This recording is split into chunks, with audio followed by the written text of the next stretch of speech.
What's going on, guys? Welcome back to another episode. That's your cue. To say what? What we're doing? Today we are feeding the saltwater pair, and we are going to be describing how we're planning on moving them because it is soon to be due for them to move.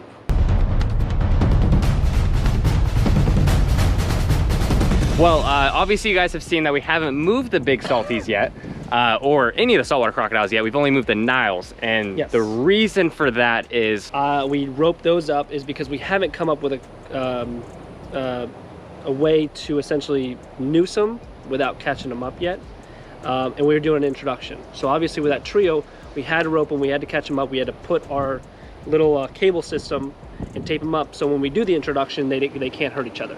Okay. Now obviously that male, the pair here, the female, she walked right in. The male gave us a hard time, so we had to pull him in as well. Now we untaped him, so he just came out. But these guys, yes, I mean, like we were saying, he's every bit of 14. We have the time here. You know, there's no rush to get these guys over there. They've been in here for years. I mean, it's definitely adequate for them. Can it be better? Yes, and that's why we're moving them. But we have the time to where we can train these animals to walk in the crates instead of having to put ropes on them, stress them out, possibly hurting them, possibly hurting us. And obviously, you know, it's just the best case scenario. So what we've come up with over here is a crate here. Christian. What's up? He is the newest member of Primitive Predators, as you guys know. And he is definitely going to be helping us with this, with the move. So, you know, he's going to be helping us with training these animals. But the biggest thing, obviously, I don't think it's going to take much because this guy is extremely food motivated. So the biggest thing with this is it's roughly half the length of him. So what it is kind of just a test for us to see if he will easily go into this. Because obviously I feel like the first half of the crocodile coming in is kind of the best judgment, because if he gets his whole head in and feels comfortable, then I feel like he'll go, you know, a couple more feet.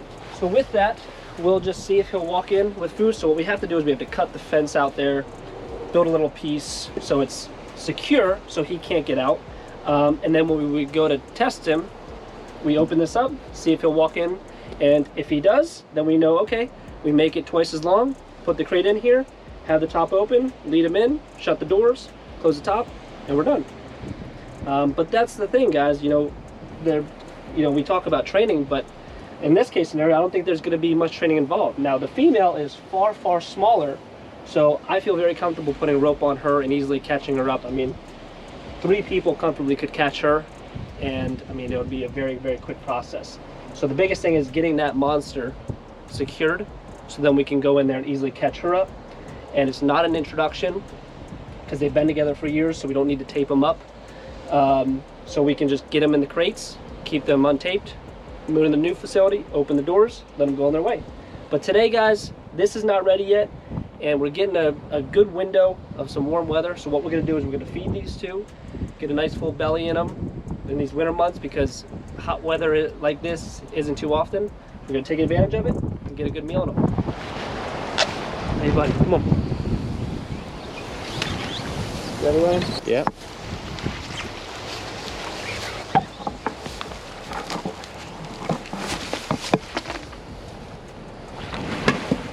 Wow. So Kyle, you got this big boy feeding. How big of a rabbit is that? Small, but she's got a really strong bite. Come on. I would say a 15-pound rabbit at least. I mean, that's a colossal rabbit, as Rodent Pro calls it. So it is a massive rabbit. So that's why I'm saying he looks like an every bit of 14-foot crocodile that can make a 15, even maybe 20-pound rabbit seem like it's a little jumbo rat to most crocs. And obviously you got Christian over there because what you're trying to do is, since you have 2 crocodiles in this enclosure, keep them separate for feeding, right? Like, kind of explain that process to people that may not know. So these are extremely sexually dimorphic. I mean, the size variation between the males and the females is tremendous. I mean, he's probably 4 times the weight, the size, the girth. So if she has food and he wants it, it can be an extremely dangerous combination. And also, if he has food, she's brave enough to come after him to try to take his food. So again, that can cause a a bit of an issue with crocodiles that, you know, are 14 foot plus. He may split this. He's kind of playing with it a little bit. The female salty may be small, but she's got a really strong bite. Come on! And I'm trying to distract her while they feed the big male, so she doesn't get too crazy while he's eating. So we're just gonna try and keep her back a little bit. This will be another pop on the camera. All right. So the goal here is to get her to move, not hit the fence.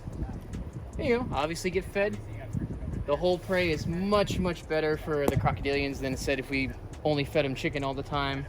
So this is really good food for them, but we want to make sure she takes it nicely. So kind of work it down this way a little bit. Come on.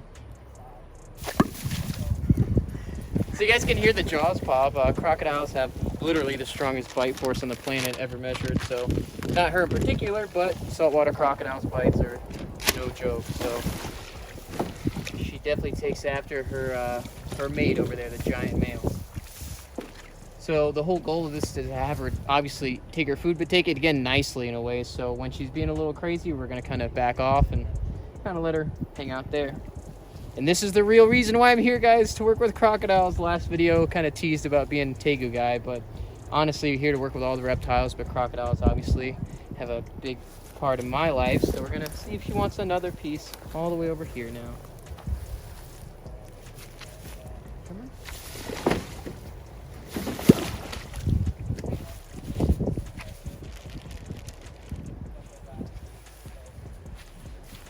She's definitely fired up.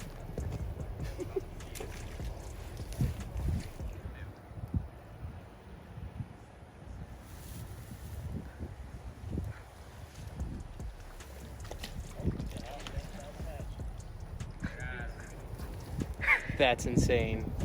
Another reason why you never want to get bit by any crocodile, especially that giant saltwater crocodile. He makes that look easy. He still hasn't eaten yet, though. He's really enjoying it.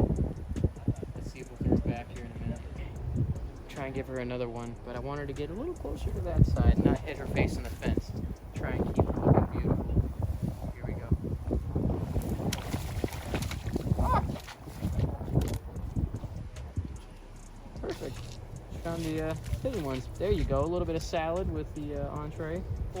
The best thing is to have two people feed at separate areas to ensure there's no conflict between them, because guys, they are amazing with each other otherwise, but when food is in play, it's every man for himself. So it's best just to do it ultra safe and ensure everyone's safety. What I've also noticed too is the saltwater crocodiles they are very explosive, extremely dangerous crocodiles, especially in the wild. They're ambush predators, but they're also very shy species. So the biggest thing is you know, to tell if they're super comfortable is if they swallow their food. What I've noticed is it's easy to get a crocodile to bite their prey or bite the food that you're giving them, but for them to swallow it in front of you is a big step. So he's done it many times before. But again, sometimes he's apprehensive, especially now that we have more than, you know, 1 to 2 people around him. So we'll see. But the worst case, guys, we let him do his thing. We walk away. He's full. She's full.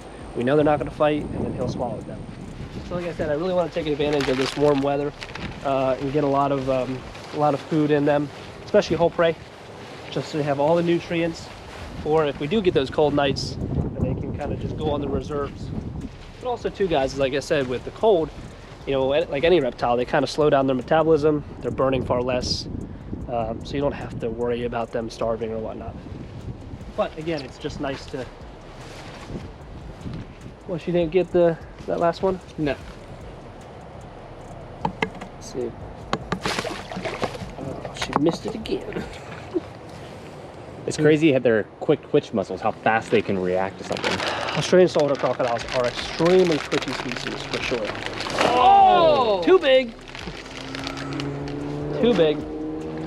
So he kind of brought that back out of his mouth to just try to split it. Yeah. Because he had it almost all the way down. It's incredible how they'll play with it. They know how much they kind of have to hang out of their mouth to really slap and split apart.